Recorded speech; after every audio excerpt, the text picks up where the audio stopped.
from Cebu, Philippines. And my global pitch is preventing violence against Filipino children. I encountered this as my advocacy because of my involvement with my club, Zonta Club of Cebu.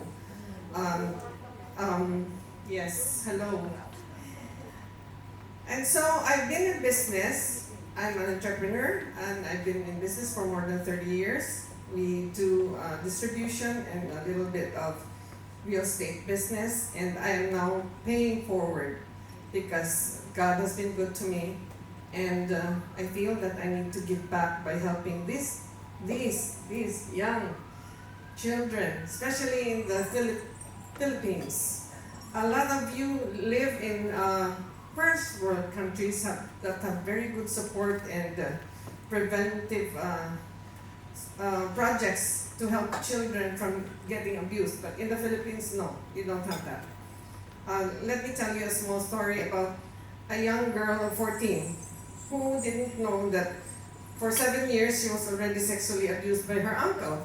The reason why is that for 7 years there was no sex education, because sex education in the Philippines starts at high school. So when she stepped on high school and had her sex education, she found out that her uncle was having sexual intercourse with her. And she told her mother, and her mother reported to the police, and so the case started. And so we realized, even in Zonta, that we just react to situations like this. We react, we give support services, healing, cases in women's deaths in the PNP, but there is no particular action made to help children protect themselves from being abused. A lot of them in their own homes, incest. And so, it is my vision and desired goal to lower the VAC, the Violence Against Children statistics, by getting the cooperation of the DepEd, the educators with the PNP, by educating them. Because when I interviewed the lady lieutenant in the PNP, she said they conduct monthly meetings and invite the teachers of DepEd to attend so that they will know what's happening among the children. But they don't attend because it's not mandatory.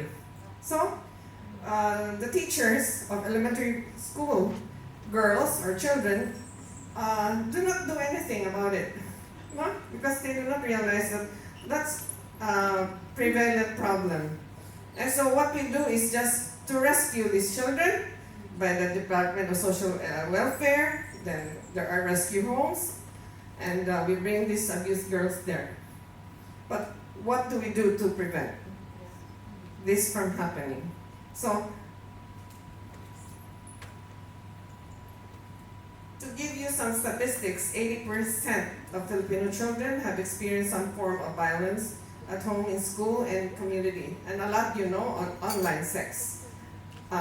They sell pictures of these children, and it's about 5,000 per picture, pesos. Yeah, it's prevalent in Cebu. 7 in 10 children are not aware of the services that may be able to help them. Their children who will tell them that you can come to the police and report what's happening to you. They won't do that. Statistics show that 66% of children have experienced physical violence, 59% psychological violence, and 22% have experienced sexual violence. But this is only on what is reported. A lot of our women, Filipinas, especially the marginalized, do not report, even if it's their husbands who already abuse their kids. Because if I report my husband and he goes to jail, how will I live? Who's going to buy the rice, So, in 2020, in Cebu alone, just to give you some overview, 905 cases have been reported of sexual abuse of young children.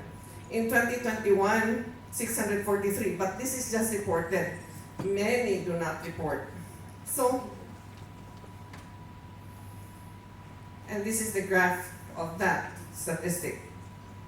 So, theory of change. I would like to focus on educators first, because I believe that the teachers who see their students probably what, 6 hours a day, can help by teaching the young kids on what to watch out for. I believe in the US, the pediatricians do that. They're told, the doctor tells the young girl, oh, this one, nobody can touch. Oh, you tell your mom or tell me if that happens to you, but that doesn't happen in the Philippines. Connect with like-minded civic organizations to help disseminate this information and to solicit their cooperation. Then go to the root cause. We have to educate the parents because a lot of mothers are worried on what to eat, go to work. They don't think that they leave their child with the uncle, with the cousin, and they expose their children to sexual abuse. And a lot of them happen. There's a story of a girl who was rescued at 10, but she was already abused by her cousins and her uncle at the age of 3.